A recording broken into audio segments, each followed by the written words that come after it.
Стиральная машина Indesit MyTime, машине 4 года. Жалоба на эту машину. Стиральная машина в процессе стирки не сливала воду. В ходе диагностики оказалось, что у машины был разбит сливной насос. После замены сливного насоса стиральная машина сливает, отжимает.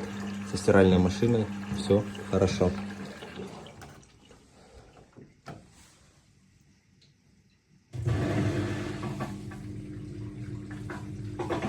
Полное видео ремонта данной стиральной машины смотри у меня на канале.